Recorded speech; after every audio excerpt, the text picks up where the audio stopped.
listen. Do you ever feel a deep weariness you can't quite name? A silent sorrow that's been dismissed or unacknowledged, even by yourself? Many women carry a profound, unexpressed grief. It is not always tied to a death, but to the slow erosion of the self under societal pressures.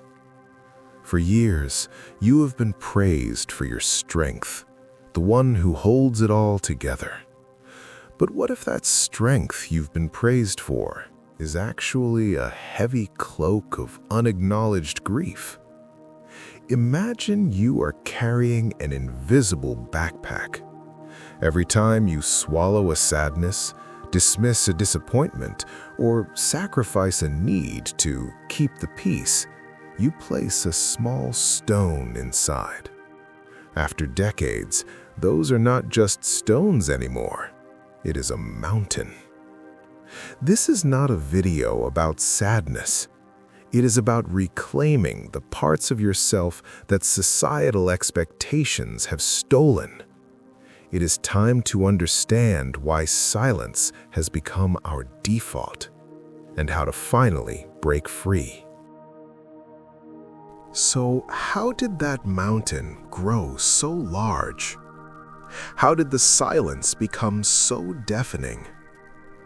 It began with a whisper, a cultural script handed down through generations of women.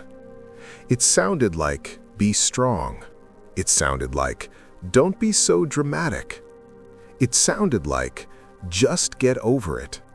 And so we learned. We learned that our emotional truth was an inconvenience, a problem to be managed, not a reality to be honored. We became masters of the silent swallow, pushing the pain down into the deep well of our inner world. But unexpressed grief does not simply vanish. It is a poison that works slowly, and it has many faces. Sometimes it looks like hyperproductivity, a frantic busyness, a performance of being fine that leaves you exhausted the moment the curtain falls. This is what psychologists call functional depression. Sometimes it speaks through the body, because the body always keeps the score. It is the chronic fatigue you can't explain, the low-grade anxiety that hums just beneath the surface, the unexplained aches that your doctor can't diagnose. And most profoundly, it manifests as a loss of self, a slow, quiet disconnection from your own inner compass, the feeling that you are living someone else's life, playing a role you never auditioned for. It is the slow, quiet death of the authentic woman within. But where do these invisible losses actually come from? The lost potential, the career shifts, the unheard goodbyes. That is the excavation we begin next. They come from the quiet corners of a life lived for others. First, there is the grief for the woman you might have been. The artist who put down her brush to raise a family. The scholar who never finished her degree. The traveler who put away her passport.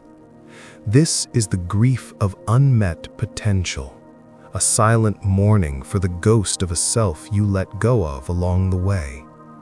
Then there is relational grief, the slow, painful ache of connections that have shifted, the friendship that faded without a fight, the child who no longer needs you in the same way, the partner you've grown apart from, even while sharing the same bed.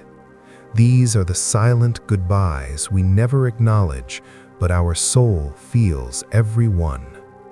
And beneath it all, there is the grief born from the good girl burden. It is the grief of 1,000 tiny paper cuts of self-betrayal. Every time you said yes when you meant no. Every time you silenced a need to avoid a conflict. every time you put yourself last. Each one was a small loss of self. Each one was another stone placed in that invisible backpack. And it is the weight of all those forgotten goodbyes to yourself that has built the mountain of your weariness. So how do we begin to honor these losses? How do we start the gentle rebellion of reclaiming our own emotional truth? That is the path we walk next. The path forward is not a battle.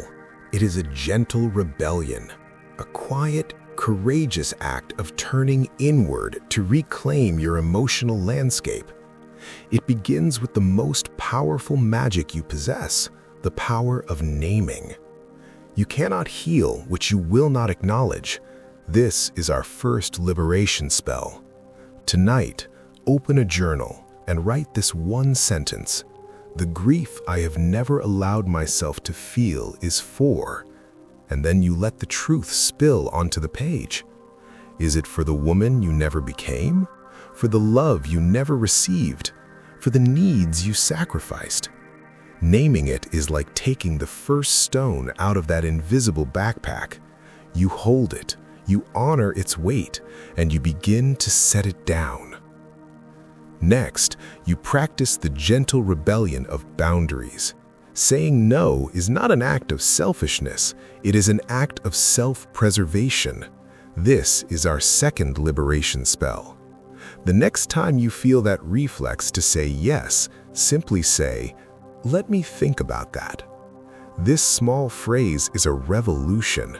It moves you from a lifetime of reaction to a moment of conscious choice.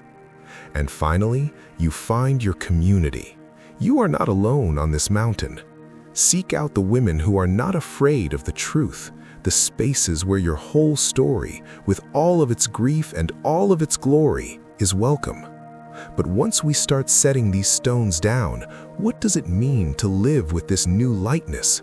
How do we move beyond simply not grieving and start actively living from a place of wholeness?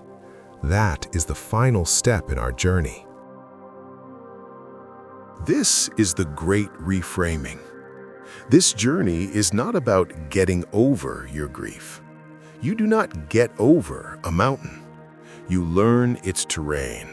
You integrate it into the sacred landscape of who you are. The grief becomes a part of your story, not the end of it.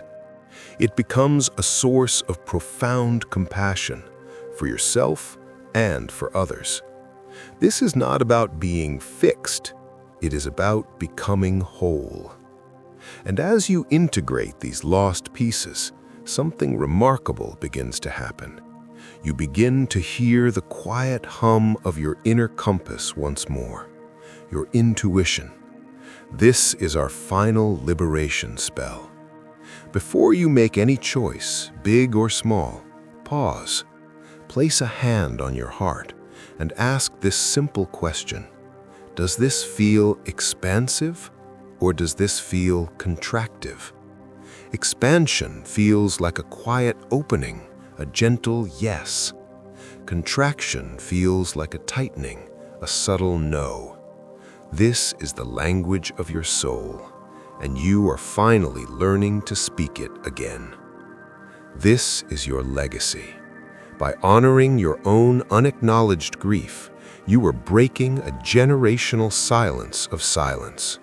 You are giving the women who come after you permission to feel, permission to be whole. But what about the grief that comes not from a lost potential, but from a dream that was pursued and failed? That is the next layer of our excavation. You have walked this difficult path. You have named the unnameable. And you have found that the mountain of your grief was never something to be conquered. It was something to be claimed, a sacred part of the landscape of you. Your deepest weariness was not a flaw. It was a compass, pointing you home to yourself. Your authenticity is no longer buried beneath a mountain of silence. It is here, now. So I invite you now to claim this new territory as your own, to make a quiet declaration in the comments below. Simply write the words, "I am listening to my silence." It is a powerful first step in honoring your whole beautiful story. And once you learn to listen to the silence of your unacknowledged losses, what about the loud roar of disappointment? What happens when the grief is not for a potential that was lost, but for a dream that was pursued and then died? That is the hidden wisdom we will uncover together in our next journey. Thank you for walking this path with me.